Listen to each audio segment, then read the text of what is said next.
Bribing Hutchin was not cheap. I have to not only download an episode from one of her TV shows, but I have to watch it with her. The things I do for you guys. I have to watch, like, romantic shit, but okay. And it's like a 40-50 minute episode, so you guys fucking owe me. You fucking owe me! Alright, episode 22. Backs in the Distance. You fucking owe me! And I heard a little bit of that blues song, and I'm just like... You're lucky you don't know what blue balls feel like. It is so painful. This is fucked. We have Wrath versus Ling, and I forgot the name of his guardian and his other guardian. We're gonna have Full Metal versus, at this point, might be Gluttony and or Envy. And then, oh god, this is gonna be fucked. And then you've also got Scar in the back. This is fucked. This is when shit just goes off. This is just when, yeah, this is just shit's going off everywhere.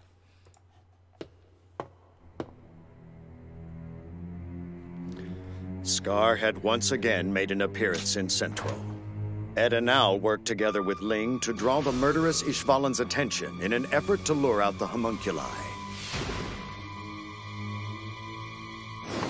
Their strategy paid off. Before long, the homunculi Wrath and Gluttony appeared. However... Where's Envy? No, Latvan! She's lucky she's alive. What? Clever. You took a swipe at me with your kunai. Can I eat her now? Just make it quick. She got his sword? What the fuck is that kunai made out of?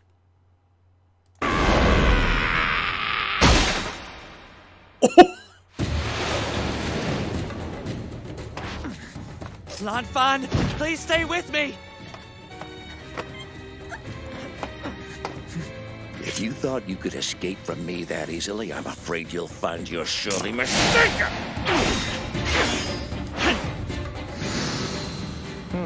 I see you're no stranger to combat.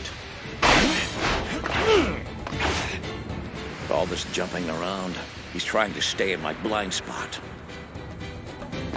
That's actually fucking clever. He's got no depth perception, and he's also got no vision on his left eye, and he's moving on that. I had a very similar thing with one of my mates that was partially blind on his left in kendo because he took a hit from boxing. And whenever he would piss me off, I would always go for his right hand because he would struggle to see my swing if I go under. It's very smart.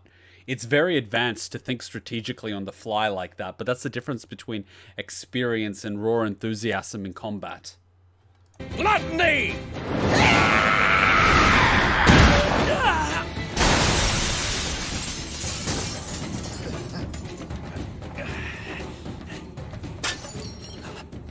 Excellent. We should have some privacy in here. If you don't mind, I have some questions. First, I'd like to know who you people are, and how you found out what's inside Gluttony. You looking for an escape? Even now? You don't give up, do you?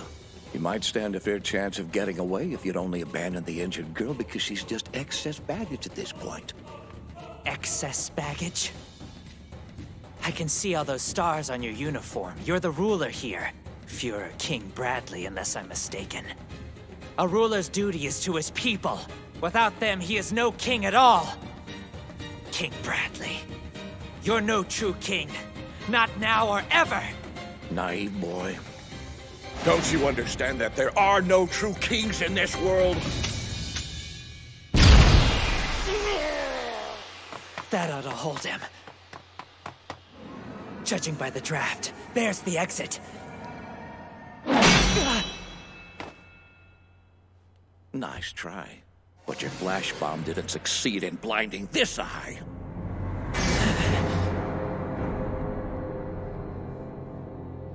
It's a thing pirates used to do.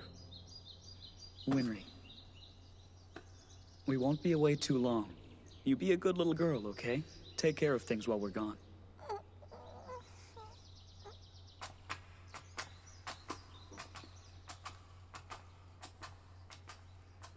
And they never came back.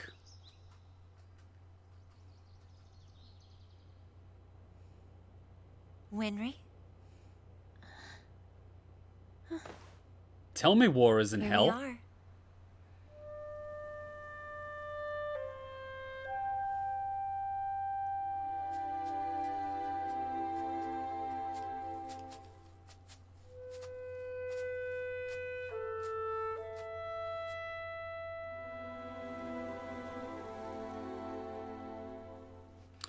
How old were they? What's that? 29.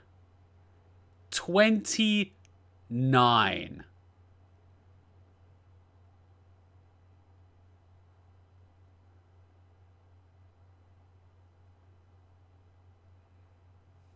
War is just disputes by old men resulting in the deaths of young men.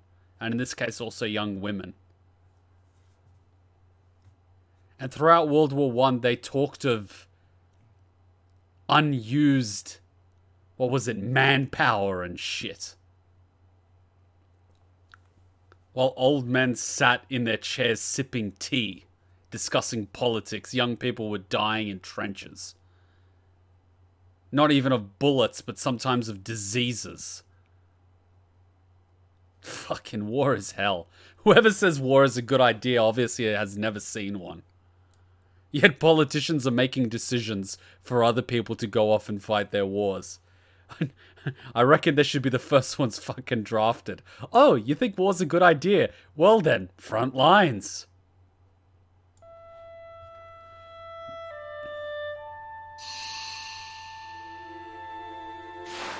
Watching Mr. Hughes leave that day was like the last time I saw Mom and Dad.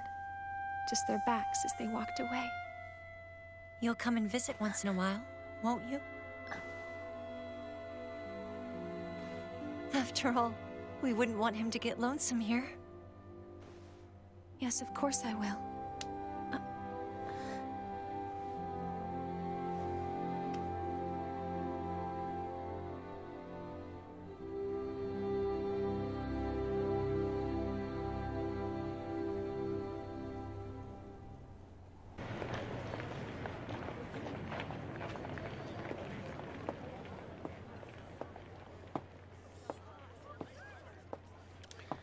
What happened to the days where you can end a conflict by having two people fight to the death?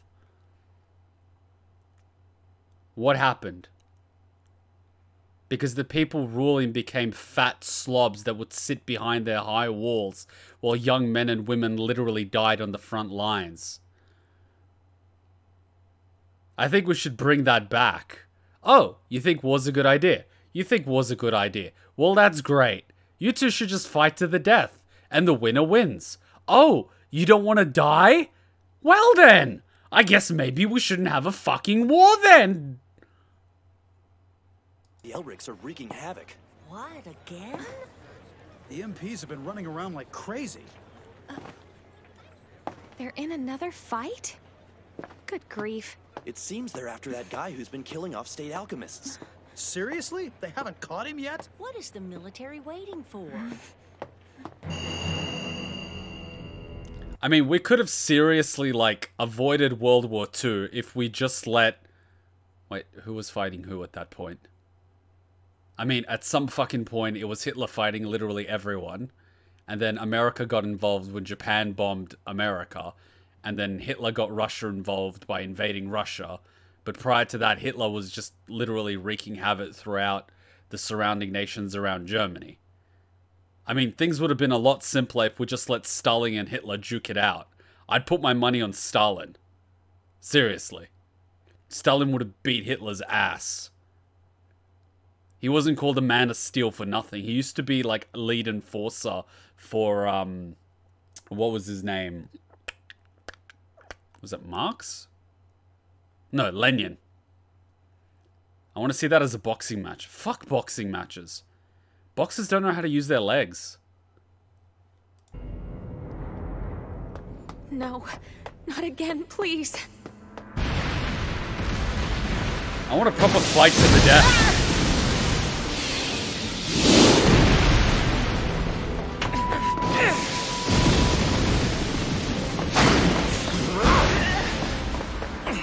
It's a dead end. Damn, look now!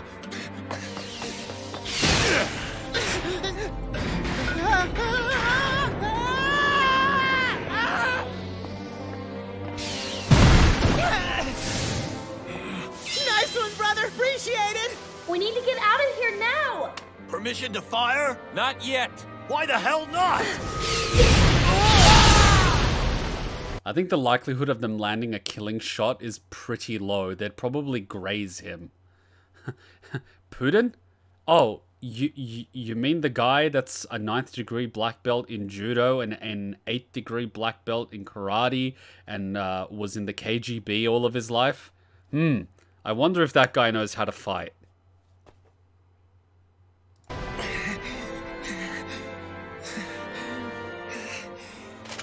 Ling hasn't fired the signal flare yet. And Brother's getting tired. I have to buy us some time. Why is there a gun just sitting there? I kind of have a feeling that this is going to be central to the plot at some point. They wouldn't just randomly put a pistol on the ground so close to them. There's a reason why that pistol was placed there. Scar! You say you believe that alchemists have defied God. Isn't that hypocritical? You use alchemy just like we do. I explained it when we met in East City. It's balance. Where there are creators, there must be a destroyer. That's a lie! You're using the name of your god to justify murder! Revenge is all you care about! I'm sorry. Every fucking religious war has done that. The Crusades. What was that thing in between the Crusades? I mean, you had the Crusades, which were killing Islam. And then for a point, you had Islam killing everyone that was not part of Islam. And then before that, you had fucking everyone else doing the same shit just for a different deity. And the ones that weren't doing it for a deity were doing it for shits and giggles. I mean, that's like every war ever. You know, like the war on terror. We're going to eliminate terror with terror. It's like, wait, what?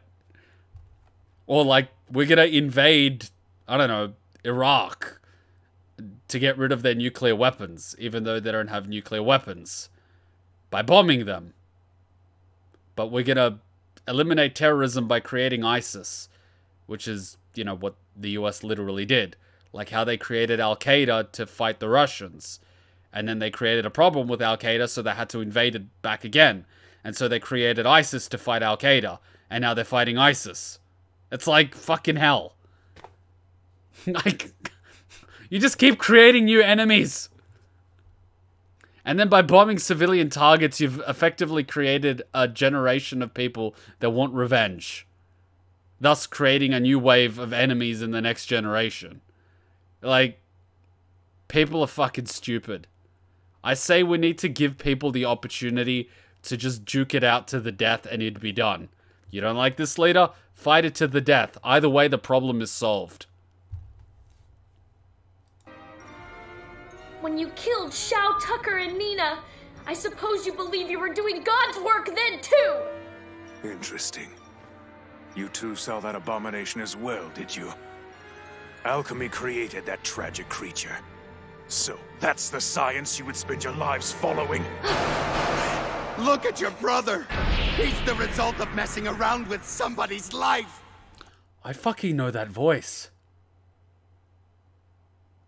I know that voice. I know that voice.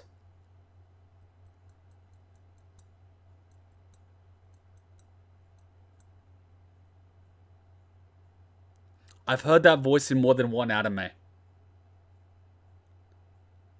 It sounds so fucking familiar. It's similar to Frieza. It's gonna come back to me. He played Garlic Jr. Garlic Jr. That's the voice of Garlic Jr. as well as someone else. Thank God I said similar to Frieza. It came right back to me. It's Garlic Jr. as well as someone else. You were doing God's work then too! Interesting. You two saw that abomination as well, did you? Alchemy created that tragic creature. So, that's the science you would spend your lives following? Look at your brother! He's the result of messing around with somebody's life! That Chimera was made because a man thought he could create, when creation is the province of God alone. I'm sorry, but Excuse me, God. Why would you create us such a way, yet say we should do the opposite? And if that's the case, why have you created such creatures and bacteria that literally feed on humans and make them suffer? I mean, that's kind of like counterproductive, isn't it? And if we really are created in your image, with, a part of your personality in us, does that not mean that you are also sadistic and blood-hungry? Which would sort of explain Old Testament God, wouldn't it? Maybe you're right. But why did you have to kill her? You stole what little life she had left! Foolish as you are, you must still have known that Chimera could never have returned to her human state. It would have lived out its life as a laboratory specimen, treated as a test subject, but never again as... See, this is the difference between Full Metal and Scar. I'm just gonna call you Full Metal. His idea was that killing her is a shame because even though she's a chimera, she has the opportunity to live a life. Even though it's not as a human, she has the opportunity to be, somewhat happy. Whereas Scar knows that by being alive, they'll use her as a lab rat and experimentation, and by killing her, he's removing that suffering. So he sees it as a merciful kill, whereas Full Metal sees it as cruel because you're removing any chance of happiness she might have. They're just different viewpoints. Also, Scar has a bit more life experience than Full Metal, because Scar has been through a war and he's seen what people do. Whereas Full Metal's still young. It would have lived out its life as a laboratory specimen, treated as a test subject, but never again. I don't see Scar as a villain. I see him as someone with a different point of view, but I still see his indiscriminate killing of people as somewhat unwarranted. While I understand that he's removing the probability of future war by killing all state alchemists, at the same time, not all state alchemists would use their ability for war. Just because you're gifted with something doesn't necessarily mean you're going to use it solely for war. The same reason you could use chemistry or physics for evil, you can also use it for good. The same chemistry that's used to create poison can be used to create medicine.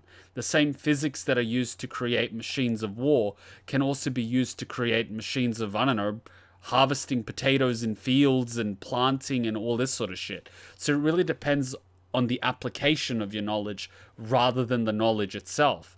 Potential is just that, the potential to do good or bad. What really matters is what you do with it. Just because you have the knowledge and the capability to do something evil does not make you evil. If that was the case, every surgeon can be considered evil because they could be the next Jack the Ripper. The difference is that they choose not to. They choose to use their knowledge for good things rather than bad. That's the thing I find a bit disagreeable about Scar. Though I understand what he's coming from. He's an orphan from war, raised in time of war, and he's filled with hate and wants vengeance. I can completely understand where he's coming from. I just disagree with the extent of his rampage. I can completely understand if he was wiping out military personnel. Even though I don't think not all of them deserve to die, I can understand if he restrained himself. But, I don't know, is he plainly just killing military personnel via state alchemists? I'm kind of on the ledge on that one. I sort of understand him, but I also disagree with him to an extent. But I can't deny that he has a point to an extent. It's very complex. I like Scar, but I don't like the justification for killing Nina and Alexander. Sure, they wouldn't have been able to have a normal life, but they could have fought for her freedom. As long as there's life, there's hope. That's practically what Alexstrasza in World of Warcraft says during Garrosh's trial. Even though he's a war criminal and he basically, quite frankly, used her as a sex slave to breed dragons, she's against killing him because by killing him, you're removing any hope of redemption. But by keeping him alive, there's always hope of redemption, even if it is slim. Hope is the first step on the road to disappointment. It's a very difficult thing. It's very difficult. It's very difficult. I think it's personal for Edward too, since he also wants Al to regain his body. He will naturally be hopeful for Nina to regain hers. Yes, he's also got that sentimental attachment to her because he met her while she was human, whereas Scar met her after the fact. You know what I mean? Like, I could use a real life example of you have a dog and you've lived with your dog for 10 years and your dog gets cancer, and the rational thing to avoid the suffering of the animal is to euthanize it peacefully. It's easier for someone that doesn't have an emotional attachment to the animal to do this, where it's a lot more difficult for the owner because, you know, there's all that sentimentality and emotion behind it. Even though it's rationally the right decision, it becomes a lot more difficult because of the emotions clouding your judgment. Whereas if you didn't have all that emotion there, it would be a lot easier to make the rational decision. Which is the same conversation we could have about, say, socio and psychopaths in society. You could say if a person is a socio-psychopath, they're a danger. Well, technically they do have the potential to commit crimes because they lack that empathy. They could also make excellent surgeons because they're able to make life-altering decisions on the fly because they don't have that emotional empathy clouding their judgment in moments of extreme panic. So, again, potential doesn't mean they will or they won't. We could sit here all day and discuss it, but it's not a simple topic. It's very complex with a lot into it. Just as humans, they're very complex. I'm 16 and my dog is 13. I don't know if I could do it. It's tough. The way I see it is that as an owner, ultimately your responsibility is for the animal and to reduce its suffering. If, for example, your animal is suffering, the cancer is inoperable and it will eventually kill your animal, it comes to the point that when are you just prolonging life for the sake of prolonging it? Because at a certain point, if life is just suffering, it's cruel. Like, if there is cancer, it's not causing pain, but it will eventually result in death. That's different to there is cancer and your dog is in constant pain. You know what I mean? It's very different. It's a very different circumstance. But ultimately, as a pet owner, it falls to you. Now, one of the saddest things, and I'm going to share this even though it's very depressing, is that I was reading an article, I think it was an interview, or it was a video, or it was an article. It was about a pet owner that had to euthanize their dog, but they weren't in the room when it happened. And the dog, he literally dropped off the dog and they took it out of his hands, put it in the room and euthanized it. And the dog, in its final few minutes of being alive, was frantically panicking and looking for its owner while it was being killed. It was in fear. That's a horrible way to go. As opposed to an owner actually being in the room with the animal, keeping the animal calm, helping the animal feel safe. It's very different. It's very, very different because the animal hopefully doesn't know what's happening. Sometimes animals do know what's happening. Trust me, they are by no means stupid.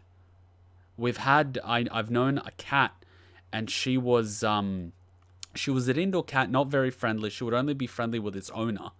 And basically, she got cancer. She was very old. I think she was 17. And so she was old and she had cancer. And she would obey the owner so she could transport her in her little cage. But when she was about to put her in the cage for the last time, she didn't want to go in. She literally jumped up on top of a wardrobe cabinet in a corner. And she was literally meowing and crying and begging because she practically knew what was going on.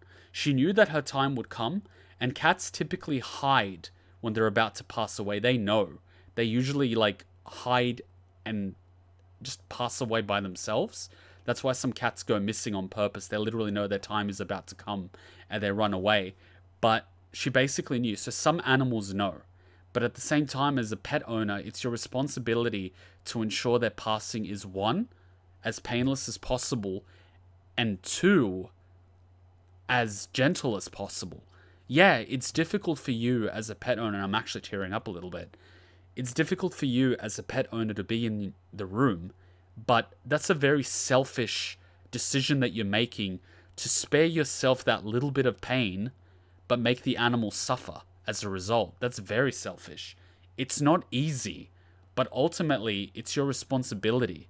That life is your responsibility. And if you're not prepared to have that type of responsibility, you shouldn't be responsible for a life, whether it be a pet or a child or another human being. It's a responsibility and it's significant. You can't just be there for the good parts and avoid the bad. It all comes together. Like, at the end of the day, that's what it is. Now, I completely understand it's not easy. Fuck, I haven't had to be in that situation, and I pray to God that I don't have to be. But if that time comes, then that's my responsibility. I know it's not easy, but it doesn't matter, because it's something that has to be done, and I have to be the one to do it. I'm not going to pawn it off to someone else. It's ultimately my responsibility, and I'm going to be the one to do it. It's the same way that you'll see in some cases in military court-martials or something, if someone's sentenced to death or something like that, it's typically the commanding officer that says it's my responsibility to do it since I'm the one passing the sentence. They don't want to do it. They don't want to kill a former comrade, or they don't want to execute someone. But ultimately, it's their responsibility. They're not supposed to be passing off the burden to someone else. You know? It doesn't mean it's easy for them. Fuck no, it's not. And it shouldn't be. If it's easy, there's seriously something wrong with you. But ultimately, it's your responsibility. I completely understand that it's not easy. I completely understand that no one wants to do it. But you need to put who you're responsible for above yourself. You're not doing it to spare yourself pain. You're doing it to spare them pain. It's a mercy kill. And I don't think there's anything wrong with that.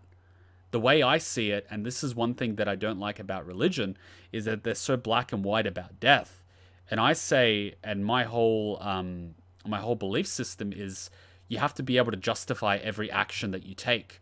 And I would be able to, you know, if I die and I have to answer for all the actions that I take, I would be more than happy to justify why I let someone die peacefully rather than continue living only to suffer. And if whatever divine being can't understand the rationale, well, fuck. You're not someone I want to associate myself with. You know what I mean? Like, you shouldn't prolong life just to suffer. Don't get me wrong, explore all other avenues, whether it be medicine, surgery, and everything, but if you're just prolonging someone's life to prolong their suffering, I don't think that's right either. But, I don't know, that's just me. And, hell, I've had relatives die of cancer, so I think I am in a position to have an opinion of it. I've seen what cancer does to people. I've seen what a stroke does to people. I've seen what having to have a pacemaker does. I've seen what having diabetes does. I've seen what having someone have a brain hemorrhage twice does. I've seen the effects of it. I've seen the effects of, you know, even drug addiction has done to people. I've seen what the effects, like, all these things. So I'm not talking from a place where I don't know what I'm talking about, but, you know, I personally haven't had it, thank God, but I've seen what it's like to people. I've seen people that are very strong be reduced to a literal skeleton. That's what it does. And do I believe that prolonging someone's life just to suffer is justified? No. I don't believe that's right. Like, my father who had cancer, it was inoperable. My belief is that he had prostate cancer, but I also believe he got a bit of cancer from the Bluetooth that was sitting on his iPhone that he had in his, like, pouch that was sitting in front of him. Because when I looked at the cancer scan, he had cancer basically here. And this is where his iPhone was always sitting with the Bluetooth on. And he also had cancer here on his right ear where he would always talk on the phone. And he also had cancer where his prostate was, and that spread eventually to his kidneys, to his lungs, and also to his brain. And it was one of those situations where you could talk to him, and he would be able to talk to you for like 5, 10, 15 minutes like nothing was wrong. And then he might like totally switch off, and he might be, I don't want to say like a vegetable, but definitely psychologically and intellectually impaired to the point that you wouldn't be able to talk to him. I don't know if you'd be able to understand what you're saying, but you wouldn't be able to have a conversation. You would sometimes be able to have a conversation with him where he would be able to recall things without a problem. And then you would sometimes have a conversation with him where he's unable to recall things, whether they be from the past, whether they be from last week, whether they be from yesterday. You know, I would definitely see at times where he could recall previous conversations we had a week or a month before. I would also talk to him at times where he didn't know where he was or why. I've seen this happen, and then gradually his body was failing. He went from being, I believe he was about 80, 85 kilograms. He was old, but he was physically tough. He was strong. He was capable. He was built like a horse. And I saw him slowly, effectively become a skeleton with a layer of skin on top. I could see bone on his hands, on his face, on his shoulders. Like, he was literally a skeleton. The closest that I could compare it to is if you take a look at photos of Steve Jobs just before he passed away. He was literally a walking skeleton at some points. That was effectively what my father looked like. And at that time, the cancer was already in his brain. It was in his chest. It was literally everywhere. And they were literally pumping him with morphine 24/7 to reduce pain. And at a certain point, you have to ask the question, well, it's inoperable. You can't recover from it, and you're effectively maintaining and prolonging life because, well, you're a medical practitioner, that's what you do, but what are you doing it for? And your patient clearly doesn't want to continue living like this. And then the conversation comes up of, well, euthanization is not legal in Australia, but you have a fuck ton of old people that are literally dying in pain saying, I want to end my life on my own terms. And they're not allowed to because some motherfuckers in government sitting on their fat asses all day say it's against the law, yet they're changing the law every now and then to benefit their political donors, which are, you know, companies pumping God knows what into people anyway. Something ain't right about that. And there's other countries in the world where medicinal euthanization is legal, where people are allowed to be given, you know, controlled, I mean, even cyanide. I've seen old people that are literally given pieces of chocolate with cyanide laced inside. And of course, they know about it. They have to go through a psychological evaluation to show that they are intellectually capable of understanding the consequence of their decision. And it clears out, you know, there's a check to see, do they understand what they're doing? Are they in a position to actually make this decision? Is it rational? You know, they ask them today, they ask them a couple of days later. Okay, it's not a spur of the moment. You know, it's not like their relatives are trying to kill them to get their inheritance or something. It's a conscious decision that they're making. And it happens, and, you know, it's not, you know what I mean? It's not something that's caused society to break down and people are, you know, committing suicide because they feel upset about their lives at the age of 20, right? It's legitimately old people that are dying with no chance of recovery. Like, you know what I mean? And if you use religion as an excuse, it doesn't make sense.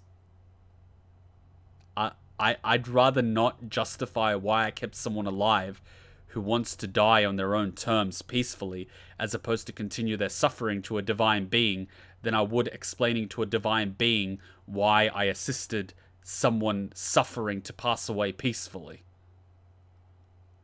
I mean, I think one shows compassion and the other one shows stubbornness and stupidity, you know? I mean, these are mature conversations we're having right now, but I think it's a conversation that needs to be had, not tiptoed around, you know? So, I know we went a little bit full circle. One of my cats got run over. I saw my uncle in that state once. He was so happy to see that he didn't want to go to the... honestly, if I'm in that position, just shoot me in the head. Like, it's legal to kill children before they're born for any reason at all, but it's not legal to kill someone who will die painfully in a few weeks anyway and wants to die peacefully with as much dignity as possible. Okay, world. Well, it's completely legal to send 16-year-olds to war to be maimed by weapons, but it's not legal for them to drink until they're 18 or 21. So they're old enough to die for their country, but they're not old enough to handle a drink. Huh. I always found that quite interesting. It shows a certain lack of understanding. I personally think if everyone sat at a table and shared a drink with people from other cultures, they might realize very quickly that they had more in common than they previously realized, and it would stop a lot of conflicts. Sure, a few too many drinks might result in a punch-up, but a single drink and breaking bread with your neighbor has never resulted in a war. But what would I know? I just come from a country that's had wars for the past how many hundreds of years? Anyways, let's continue this episode. We got really deep. But let's continue, because Hutchin's going to stab me because we're already 40 minutes in a 25-minute episode. As a human being.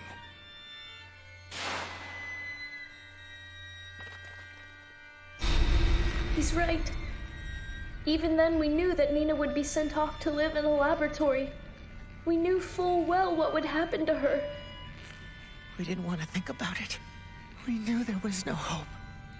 And that's the thing. Didn't want to think about it. They were shielding themselves, not her. So we did nothing. Nothing. And to be fair, doing nothing is still an action. By doing nothing, you're making a conscious decision. Doing nothing isn't something like, well, I didn't do anything, so it's not my responsibility. Hang on. You're choosing to not act, which in itself is an act. You know?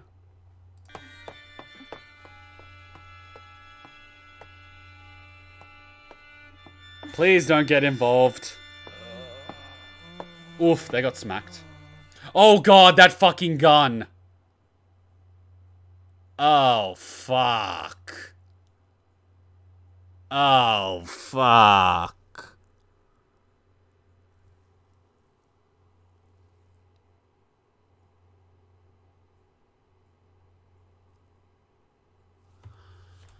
Is this an odd episode? 22. Oh, fuck. Every odd episode is fucked. It's true. State alchemists have made some serious mistakes. But despite what you think, that doesn't make what you're doing right, and we can't let you continue.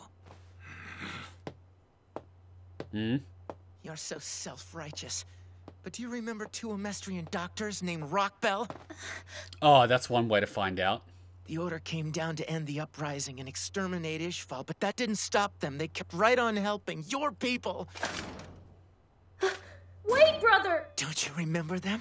Those doctors saved your life, and you killed them! And there you have it. You killed people that were literally on your side that conflict with the reason you've given your, well, I'll say excuse, to murder all of them. Brother! Oof. Oof. Oof. What are you talking about, Ed? Oof. Oof. Henry, Oof. You mean he's the man? Oh, fuck, no! No, the fucking gun, no! Oh, for the fucking hell! Can you put up a wall or something? Someone put up a fucking wall. Get that gun out of here. Get that fucking gun out of... Fucking, I knew. As soon as they put a gun fuck. Who killed them? My parents? He killed them. What's worse, they helped save you. And you killed them.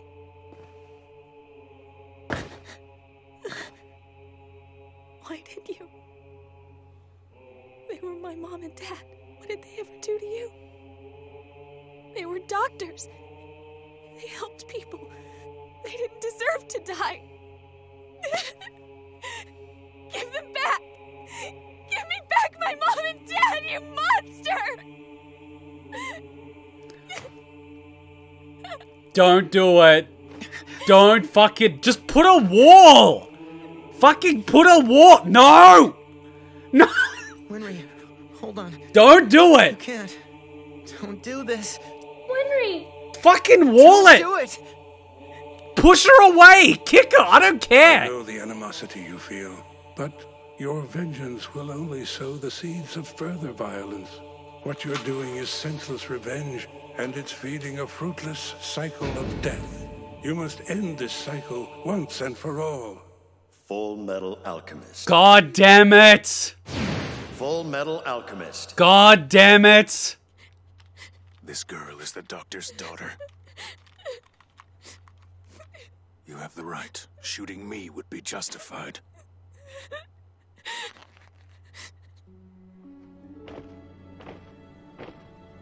Brother!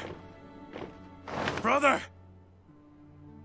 Listen, the armed forces have almost arrived. This is no time to be looking at your notes. Just a minute more, I'm almost there. What are those tattoos for? Oh, these things?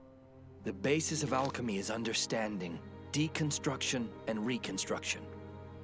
My right arm deconstructs, my left arm reconstructs. I studied the alkahestry they use in the East, and then added my own touches. I discovered something else in my research. The alchemy of this land is quite unusual. None of that stuff matters anymore. Didn't you hear me? The army is here! Stop! Why are you interfering? We have to get away from here now! Please, calm down and listen. Your brother's alchemy might be the only way we have of saving Ishval. What? You must have heard. The enemy has state alchemists. Their weapons, using their dirty magic to cut a path of destruction through the country. Even though we're Amestrian citizens just like them. I've heard all about the military dogs. But what do they have to do with my brother's research? Your brother is the only one who can stand against the state alchemists. If he can match their power with his, he could find a way to annihilate the military. The threat to us would be ended. Kill them before they can kill us. Take them down. With alchemy, we'll beat them at their own game. Pay them back in blood. And there's the fucking seed that started it all. The fucking moment the seed was planted in the brain and started to grow. Do you see this, brother? This is the science that you would spend your life following. You may think it's for the greater good, that it could help our people. You don't even see the evil you're creating!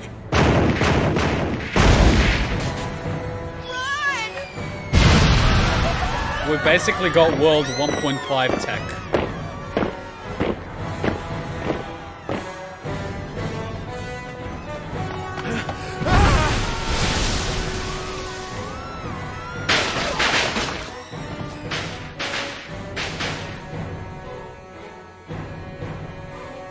This is an accurate portrayal of war.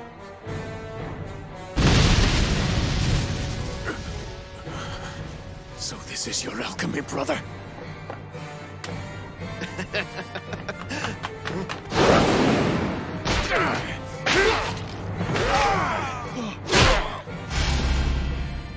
This is the great power. This is going to save our people.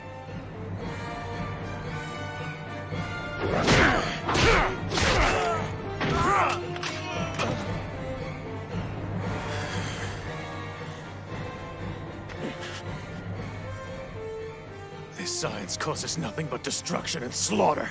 It can't save us.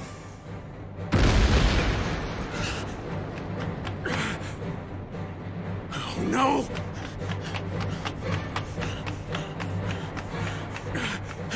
Father! Mother! Are you all right? Yes, we're both okay. Luckily, we were already prepared to flee from here in case we needed to. Sorry I'm late. There were some important notes I needed to compile. What do you mean? Here, I want you to hold on to this. Why? What is it? These are my research notes. This is all that I was able to bring. Take them and get away now. Hold on a minute. If anything happens to me, I don't want my research to have been for nothing. Why don't you just take it and run away yourself? Because you're a warrior of the Ishvalan people. You've been well trained. Let's be honest here. You're a lot more likely to survive this than I am. Just look. My legs won't stop shaking. Some big brother. You will survive.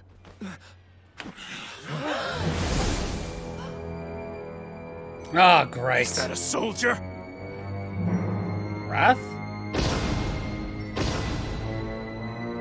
Look at his hands! He's a state alchemist!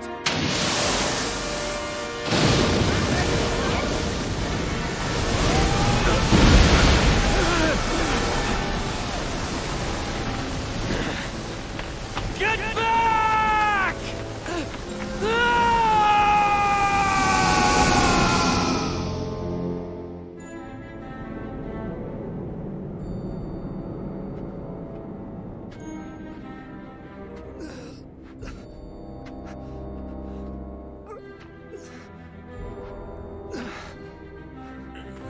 Stay with me! Don't you die! Oof! Damn! I can't stop the bleeding! His arm! Where's my brother's arm? Where is it? Father! Mother! Someone! Anyone!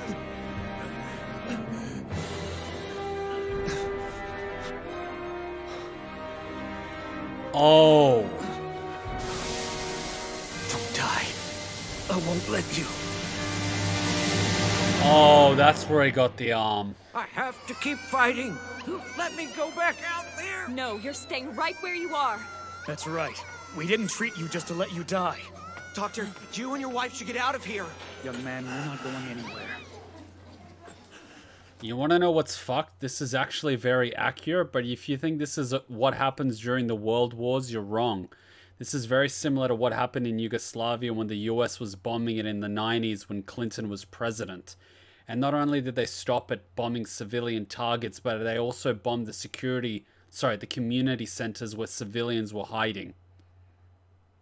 They bombed civilian targets knowingly.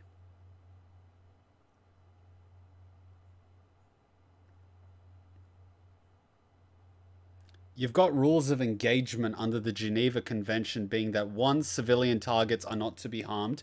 2, soldiers that surrender are to be treated as non-combatants. You can keep them as prisoners, but you're not supposed to torture them or anything of the sort. And 3, no one is supposed to kill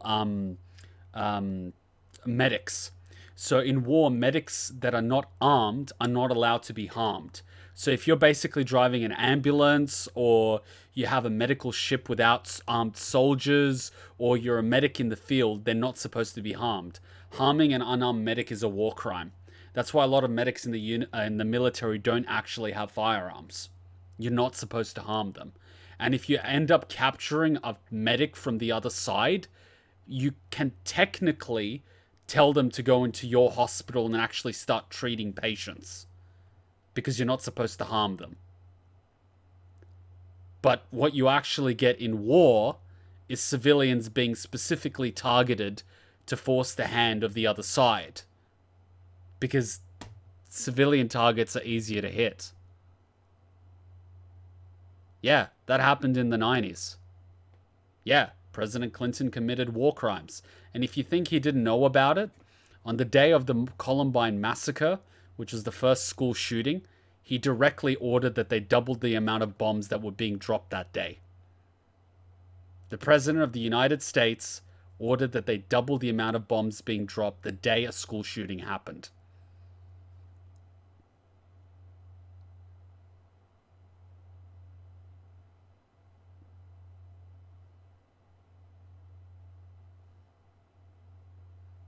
And so when I hear horror stories from the Middle East and the rest of the world, it doesn't surprise me. There's probably much worse stories that we don't hear. Or if you watch Collateral Damage, which was the video released by Assange, showing US soldiers literally gunning down civilian targets from helicopters, and cameramen, literally gunning them down while laughing. That's why Assange was actually wanted. He released footage of the military gunning down civilians. It's funny how it's a crime to expose the crime of governments. And people wonder why people are filled with hate. Imagine growing up, having your parents and your friends killed. What would you grow up with? War is hell. But what's worse is the fucking politicians that instigate it. Bombing civilian targets with drones and cluster bombs and God knows what else. The bloody chemicals used by Saddam were supplied by the US. The US actually installed Saddam as a political leader and gave him the gas weapons, which are technically illegal under the Geneva Convention since World War II. Actually, since World War I. After World War I, they banned the usage of gas. Meanwhile, they gave Saddam Hussein the gas that he used to poison civilian targets in Kurdistan. And the US let it happen because up until that point, Saddam was a puppet. He was a puppet regime, giving them access to the oil fields. And what happened the second he refused to give them access to the oil? They invaded it, saying that he had weapons of mass destruction.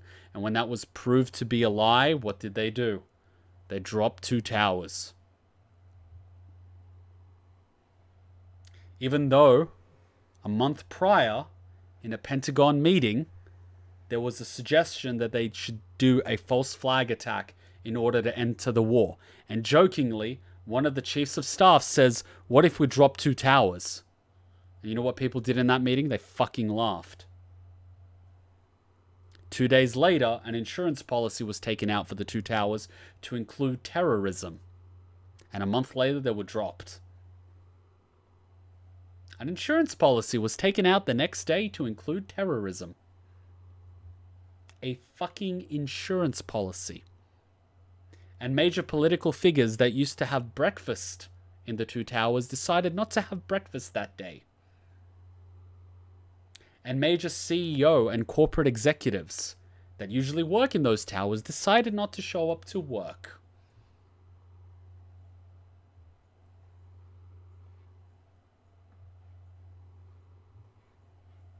I'm not a conspiracy theorist, but nothing surprises me anymore. Brother. What happened?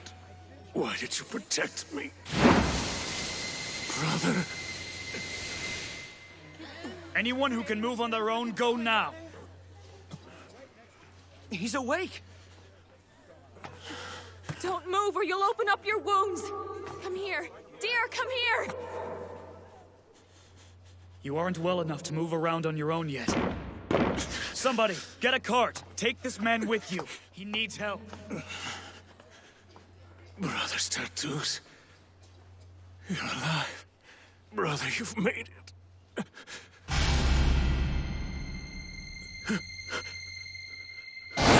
What is going on here? Sedatives! There aren't any more. We used them all up.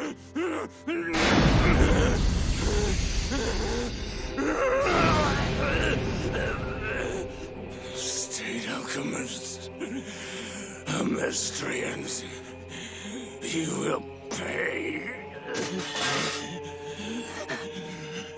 All of you will pay. Dr. Rockbell!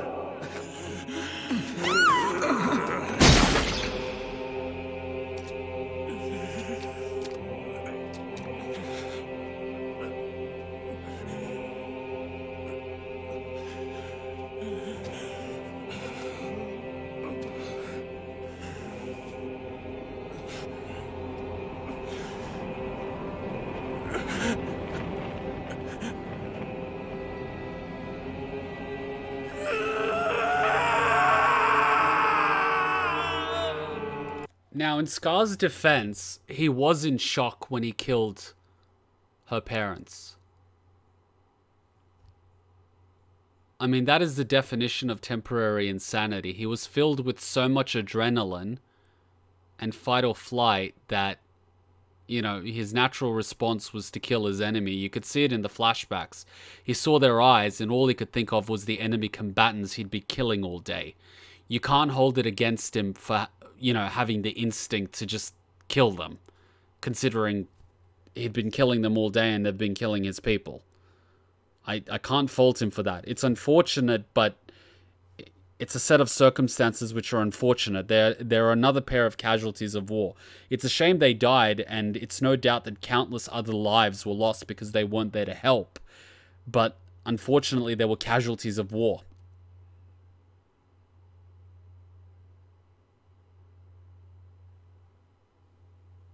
Well, they ran out of sedatives. They didn't have any sedatives. Go on, shoot. And that's one of the things that happens. Medical supplies are very limited. And you want to know one of the more fucked things about war? That's one of the primary targets that people target when they're doing aerial bombings.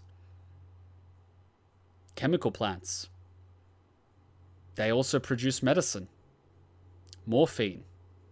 Painkillers. Antiseptics. They're one of the first things that people target. Along with power grids. And what do power grids power?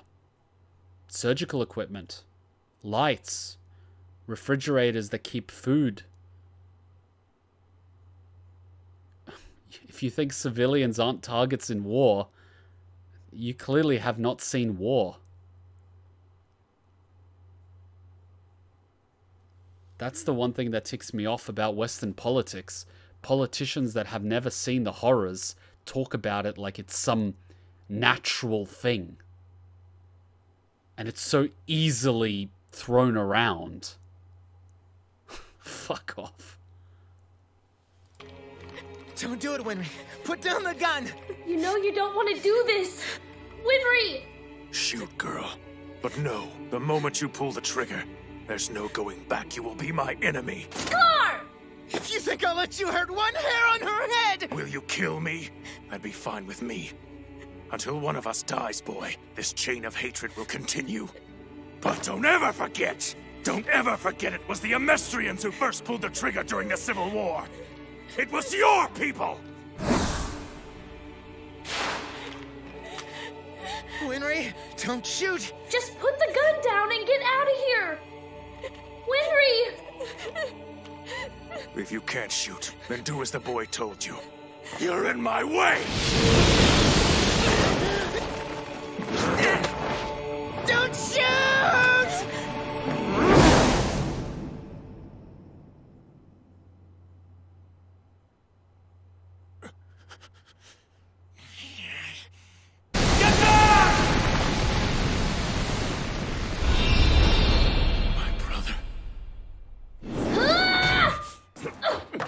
Fucked, isn't it?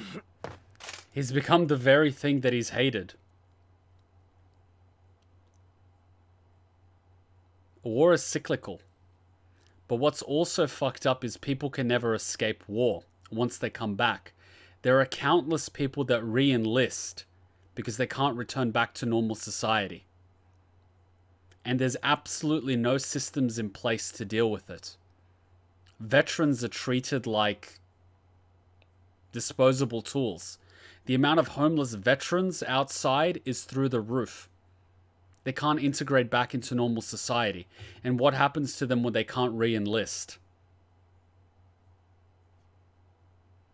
There is shell shock, PTSD, but there's also other things. They just can't integrate back. So they go back. They literally keep going back to war until they die. And then when they don't re-enlist them, they mostly commit suicide or end up homeless on the street. Why? Because your fucking governments don't care about their own veterans. They care more about... Because you know what it literally comes down to? The cost of providing treatment. Literally, I studied it. There's a reason why governments provide social security. And it's not because they care about their citizens. Because it's cheaper, and they've literally calculated this using a mathematical equation. They have calculated the least amount of money they can pay people in order to keep them from committing crimes, in order to lower the expense of the judicial and prison system. They literally calculated it. They did so in Australia at the very least. In the US, they use the prison population as cheap labor, By the way, your vice president was one of the people that kept innocent people in jail and stopped evidence being presented to judges which would have them released because they were working as cheap labor in prisons. By the way, those people were also black. So your vice president is part of the problem. But in Australia, they actually figured out what the amount of money is that they need to give citizens in Social Security in order to prevent them from committing crimes. Because they calculated that the average cost of someone in jail is around $41,000 a year. So guess what they did? They literally halved that number to $20,500 a year. And that is the cap that they give people in Social Security every year. Around 16 of that is in cash, and the rest is in supplemented housing and supplemented utilities. So that's the ratio. It's easier to give 2 people Social Security than it is to arrest them for crimes and keep them in prison. That's what they did in Australia. They literally figured out the number. That's why they pay that much in Social Security, and that's why they don't change it. The number is not based on how much it costs to live. It's based on how much it costs to house prisoners in prisons. So next time you think the government cares about you, do a little bit of research. And all these documents are readily available. It's public record. It is literally public fucking record. And the amount of being paid in Social Security hasn't changed for years. And the only times it changes is just before elections. Why? It's easy to buy votes.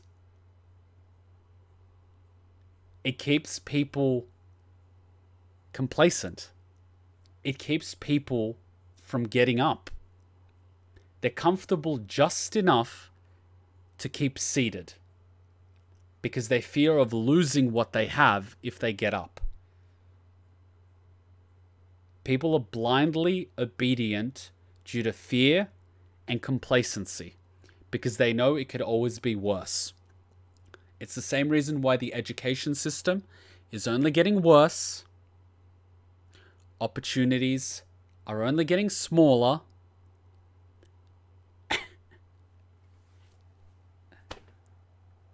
They don't care about you. They don't care about us. All they care about is their pension, which is guaranteed the moment they get office, and their benefits, and covering up their own crimes. So, from internal politics within the country to war, the world is fucked. And the reason it's allowed to go on is because people choose to turn a blind eye because it's easier. Same way when we discussed helping euthanize your pet. It's easier to turn away and let someone else do it, even though it's our responsibility. My friend's partner works in education, and she was a junior grade school teacher in the public system in the suburbs. And the funding that the public schools received was not even enough for the classroom to have tables and chairs for all its students. The amount of funding the school received was not enough for the classrooms to have chairs and seats for all their students. The teachers, out of their own pocket, bought it because the system to request it was so difficult and so slow, and the likelihood of it being rejected was so high. Meanwhile, private schools who are affiliated with the kids of politicians are given millions of dollars towards their art departments and their swimming pools, and some of them even have golf courses. Meanwhile, in the public system, they don't even have enough for chairs and tables. And don't even get me started on the textbooks. Meanwhile, private schools have laptops for all their students, internet, phones, all that shit. They hire out fucking not even teachers, but sometimes they hire out experts from the industry to lecture and inspire these children. I'm not saying that's wrong, but I'm just saying that the sheer comparison, the sheer gap between the working class and the class that literally holds the assets is so vast that it is literally impossible. I'm not saying improbable, I'm saying fucking possible from everyone from the working class to actually even get a position for higher education. Because kids in these private schools have on-campus psychiatrists that can do diagnoses and give their students a diagnosis for attention deficit disorder, giving them brownie marks, breaks in their exams, and study aids. Whereas kids in the public system don't even get tables and textbooks. How the fuck do they expect these kids to even be able to get a spot in university?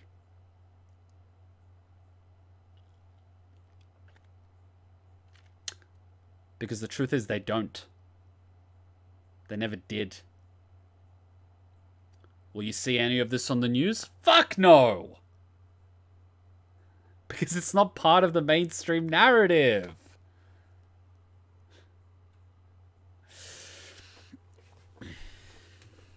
When I'm a famous author, I'm going to accumulate a heck of money and then redistribute it to everyone that needs it, Robin Hood style. It would be nice. I think J.K. Rowling lost her billionaire status by donating so much money.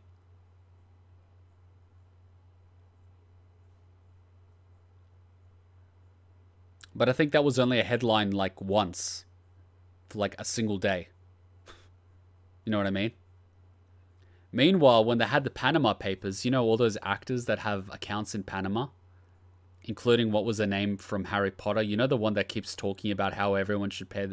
the one that played Hermione. She pays $0 in tax. She's got accounts in Panama when the Panama Papers were released. But it was never given any publicity. Because all the Hollywood people that are talking about people paying their fair share literally pay $0 in taxes. But they love to tell the working class that they should pay their fair share, right? And they love talking about how people should be more accommodating when they live in gated communities in literal mansions. Really easy, isn't it? Fucking hypocrites. My mom was a teacher till she retired. She also mentioned about experiencing withholding funds on her school. Yeah. It's fucked. It is literally fucked. Alright, let's continue before Hutchins stabs me. It's 11:30. She's gonna stab me.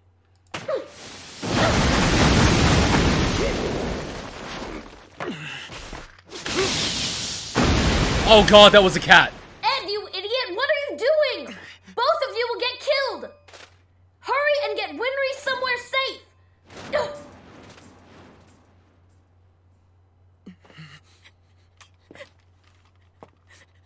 Winry, let go of the gun. I couldn't shoot. I know you couldn't, and it's okay. But that man, you said he's the one who killed my mom and dad. He tried to kill you and Al too, Ed. But I couldn't. Why not? Remember in Rush Valley, you delivered that baby. You saved 2 lives. And you gave me an arm and a leg to replace the ones I've lost. You should not drop a loaded gun. They weren't meant to kill. They're meant to give life. Yeah, she doesn't have the instinct. That's why.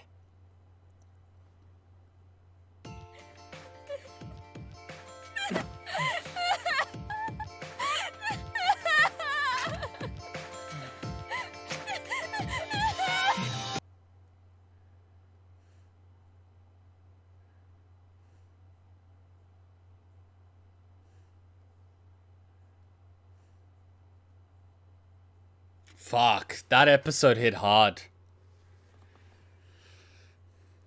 But it's true, not everyone has the instincts of killers. Hunters typically make the best killers. And fuck, this song just hits perfectly.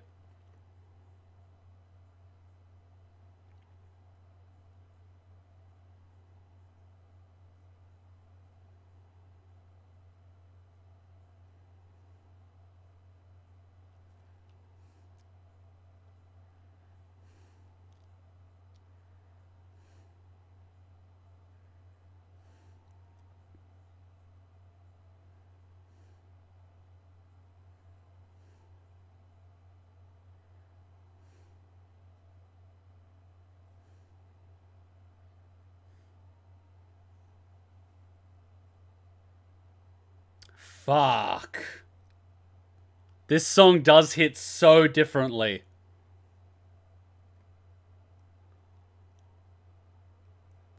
This hits so differently. Fuck. Fuck.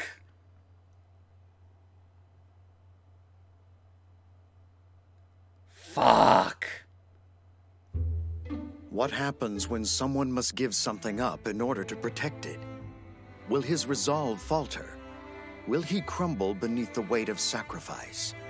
Or will his heart remain strong, ready to do whatever is necessary? Next time on Full Metal Alchemist Brotherhood. Episode 23, Girl on the Battlefield. You must not show any tears of sorrow. That is part of the promise. Yeah, she doesn't have the instincts of a killer because she's not a killer. Her parents weren't killers. I'm willing to bet their parents weren't killers. Some are, some are not. Some are the hunters, some are the gatherers, some are the nurturers, some are the healers.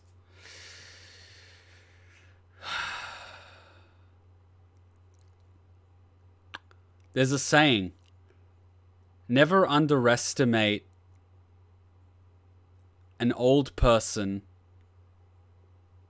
in a profession where men die young.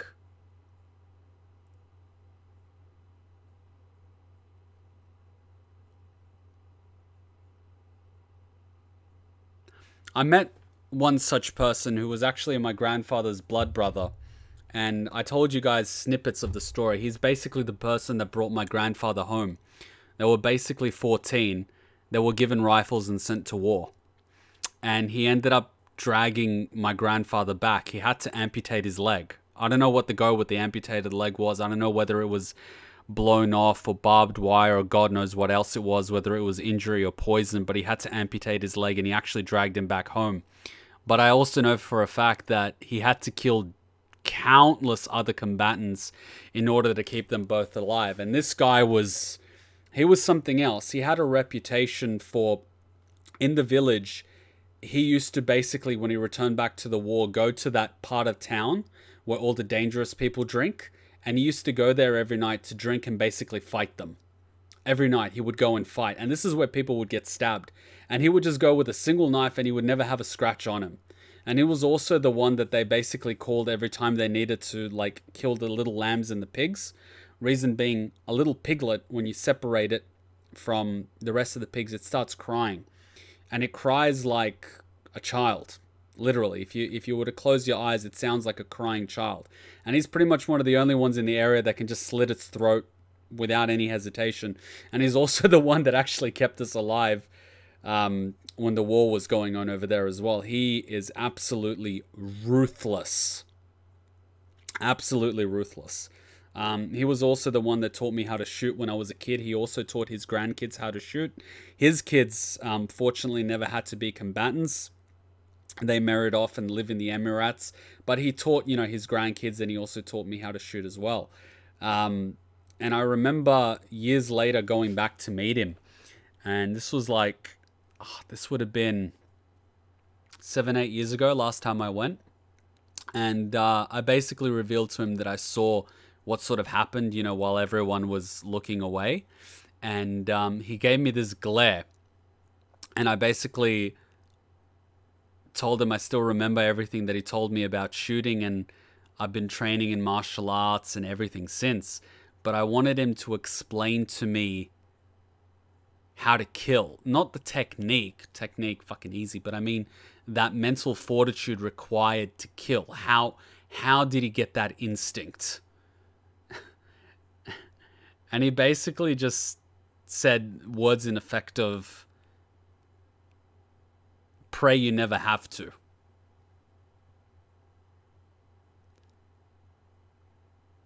Because it will just get easier the more you do it.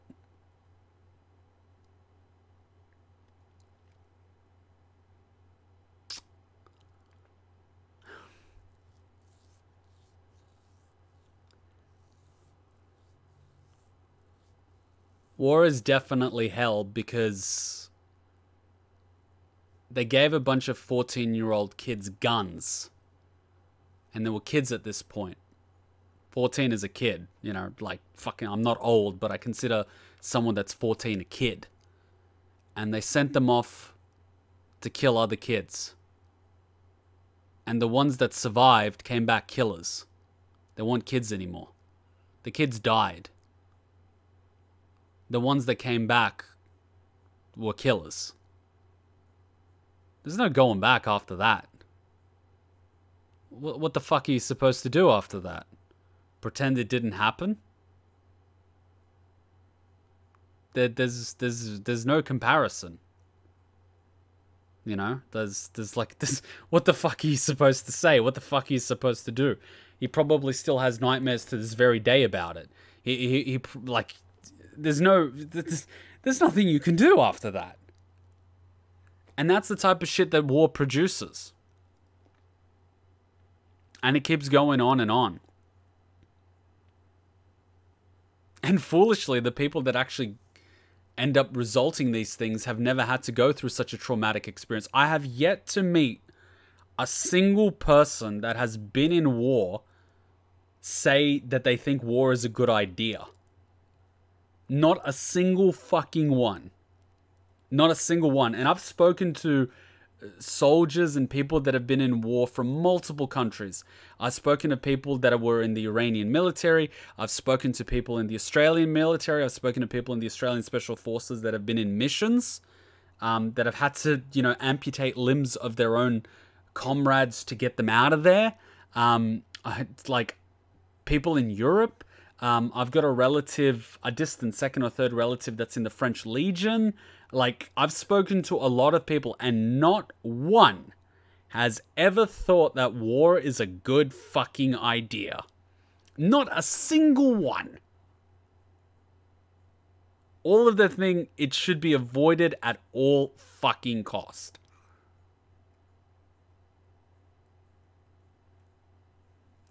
Meanwhile, like, on the news here, it's like, hey, is Australia about to go to war with China? Hey, is Russia about to go to war with whatever the fuck? Hey, is America going to go back to Iraq? And the new president's like, yeah, we're getting ready to ship the soldiers off to Iraq, so don't worry about giving them blankets. It's like, what? The fuck?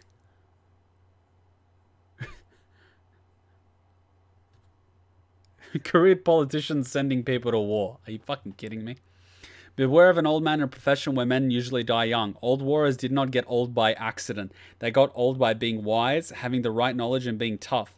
They are tough, their minds are tough, and they have the knowledge, the skill, and the will to finish you off if you force them to do so.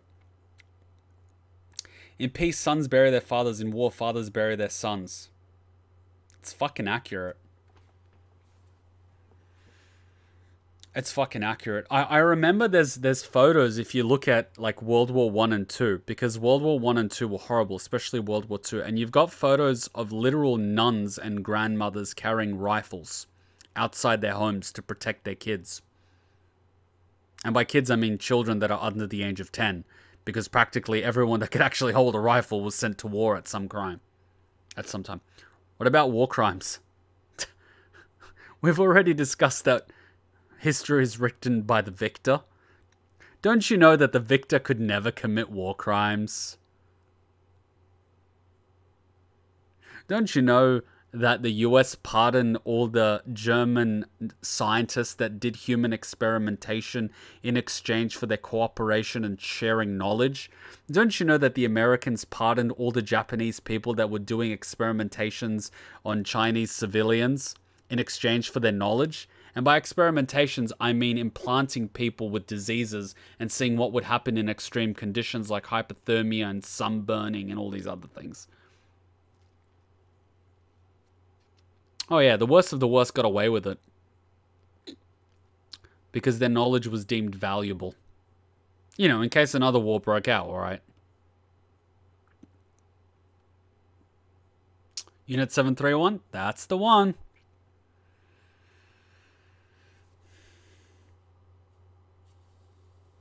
How the fuck is war such a casual topic in the media? Because they're trying to desensitize people to it. If you're always talking about it, it becomes common.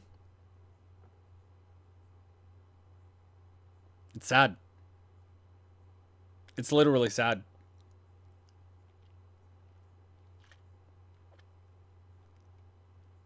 I mean, I was at a tournament, and I told you the story of the world tournament. And the way the media portrays countries is that everyone's enemies. And we were there, and there were different tables having dinner, right? And they put us with like different nations. Like I was sitting on the nation where we had Ukraine, we had Russia, and next to us we had other nations. And we had this thing where people were doing like talent shows. Like every country had to do a talent show, right? And then at the end we had, I believe it was India. The people from India, after they did their presentation, they basically got up and said, hey, we finished the talent show, but we want to challenge, because the guys from India actually sang a song, like a national song from India. I couldn't understand the lyrics, but we knew it was a song from India, like a pop song from India. And then they basically challenged, and they literally said it this way: we challenge our neighbors from Pakistan, and as you know, the political turmoil between India and Pakistan is like through the roof, to sing a song. And they ended up singing a song. And then other people were singing, other nations were singing. And so you had pretty much almost every single nation represented at that tournament. The media portrays people as enemies, yet we had everyone under one roof singing and drinking together. I bet you'll never fucking see that on the news. It doesn't fit the narrative. It's easier to keep people under control if they're divided. If we think everyone's our enemy, we'll let our politicians increase security by removing liberties. You know, like how the government spies on people. National security. You mean how it's legal now in the US to actually make propaganda, meaning that the news that's being reported might actually be fake, for the sole intention of, you know, convincing you of things which are not true? It's legal now. It was legalized about 4 years ago. Hasn't been legal since World War II. National security.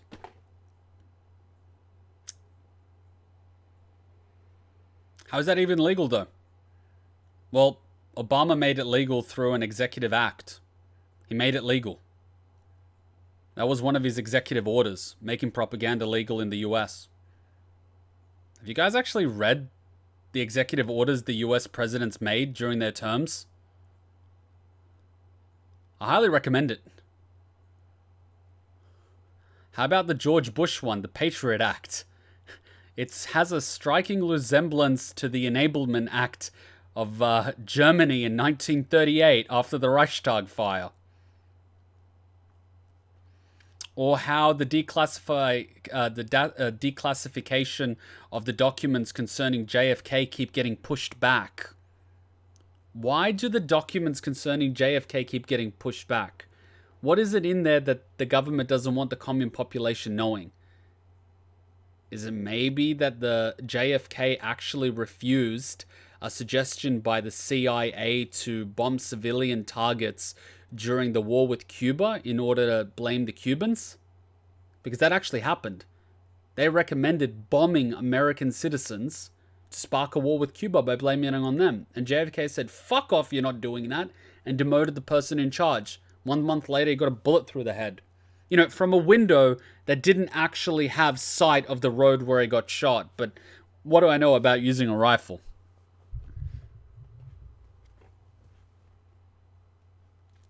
Or how about the fact that that side of the room, which is a museum, is inaccessible? Because anyone that actually looks through that window can realize very fucking quickly that from that window where he was shot, there is no vantage point.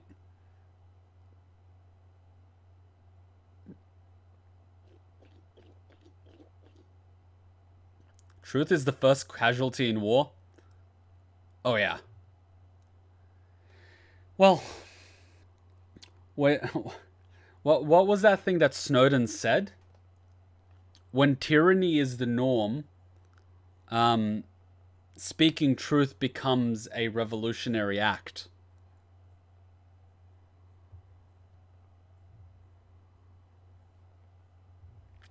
Anyways, We've spent an hour and a half on the last 25-minute episode. It's almost 12, and no doubt Hutchon is pissed.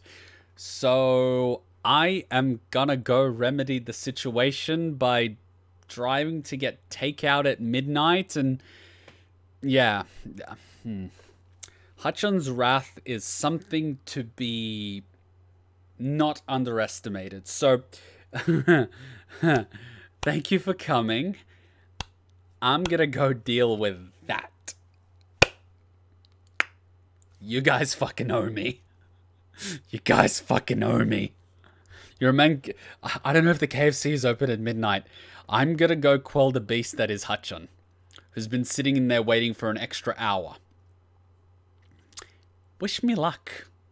Hey, did I hand you a shrinking potion by accident? I could have sworn that was the gender swapping one. Don't be hating. She's fun size, that's all. She doesn't even have to get on her knees to blow.